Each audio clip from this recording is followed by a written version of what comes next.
Embattled auditing firm KPMG is facing another blow to its credibility. The Office of the Auditor General has terminated its contracts with both KPMG and Nkonki Incorporated. The two companies have been carrying out public sector contract work.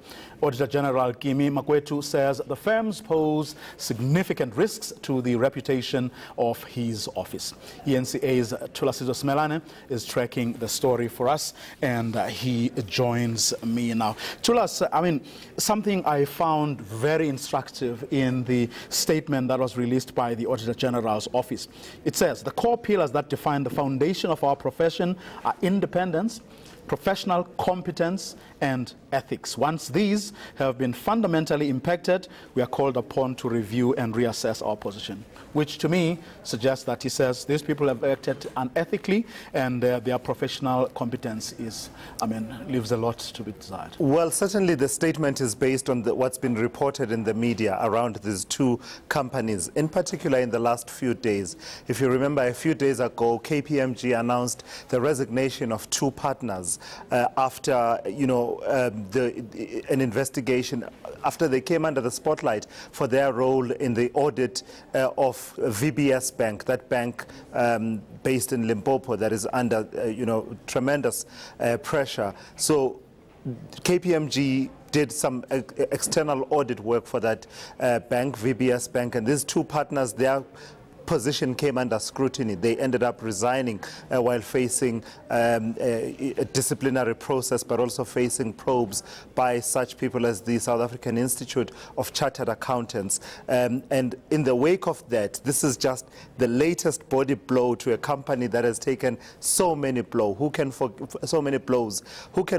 the revelations that came out last year around the Gupta leaks and the work that KPMG had done in as far as the Oak Bay group of companies is concerned, and how, for instance, some of that work did not stand up to the rigor that was expected, but also who can forget the work that they did in as far as the so-called rogue unit at SARS is concerned, and the bleeding of clients that we saw, at a particular point. Well, not really a bleeding, but several clients cutting ties with KPMG.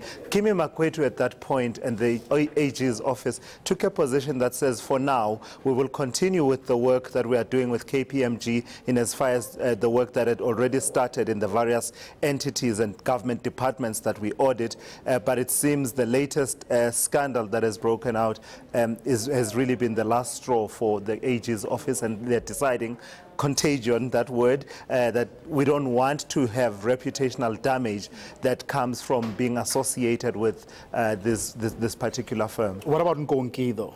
Nkonki is really one of those sad stories because, in terms of Nkonki's own story, is one of those stories of a startup company that was started by South Africa's second ever black female auditor, chartered accountant rather. It's a company that has come through various phases. At one point collaborated and sort of went through a kind of a merger with Sizwe Nzaluba, but that didn't last long and eventually became a company on its own. And this is in a space where, up and coming and companies that are not really your usual suspects and the big conglomerates in the auditing space are needed. And this is a company that gets, from our understanding, gets a lot of its work and derives a lot of revenue from work it does on behalf of government. And so this stems around an issue to do with, someone at Nkonki who basically engaged in what they're calling a management buyout, where basically he sought to, Mr. Pillay sought to buy out the partners at Nkonki, but in the process it appears that some of the funding may have come in a very complex way from Trillion Capital, arranged via people such as Eric Wood. You mentioned Eric Wood, you mentioned Trillion Capital, and again, the G's come to the forefront, the Guptas, and once that happens, the spotlight intensifies, and the AG's office feels that there's reputational risk to them in this regard. Well, it probably goes without saying that if the AG has decided to take this step, then I'm sure there are people who will call on government entities, state-owned enterprises, government departments, and the like to actually follow suit. Well, you know, Vuyo, last year, then Finance Minister Malusi Gigaba already had said to public sector companies to review all the work that KPMG had done for them for a particular period. But also this was, of course, in the wake of the KPMG withdrawing in part its report on the so-called SARS rogue unit and basically saying particular elements, particularly the findings and recommendations, can no longer be relied upon. And basically in the wake of that, they came under pressure. A number of private sector companies decided that we don't want to be associated with this company. There's been a lot of work that they tell us they've been doing.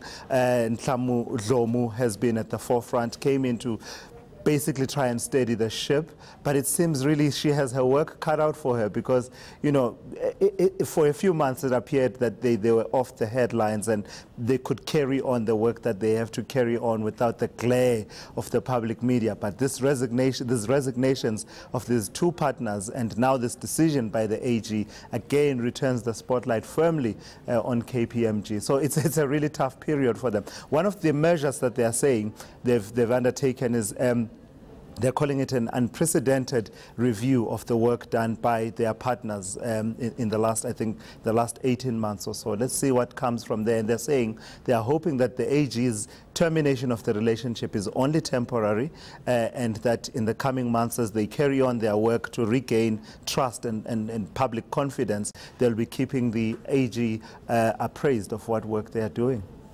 Thulas, that's why we're going to leave it for now. Thulas is, of course, on the back of the Auditor General's decision to terminate auditing contracts with audit firms KPMG and Nkonki Inc.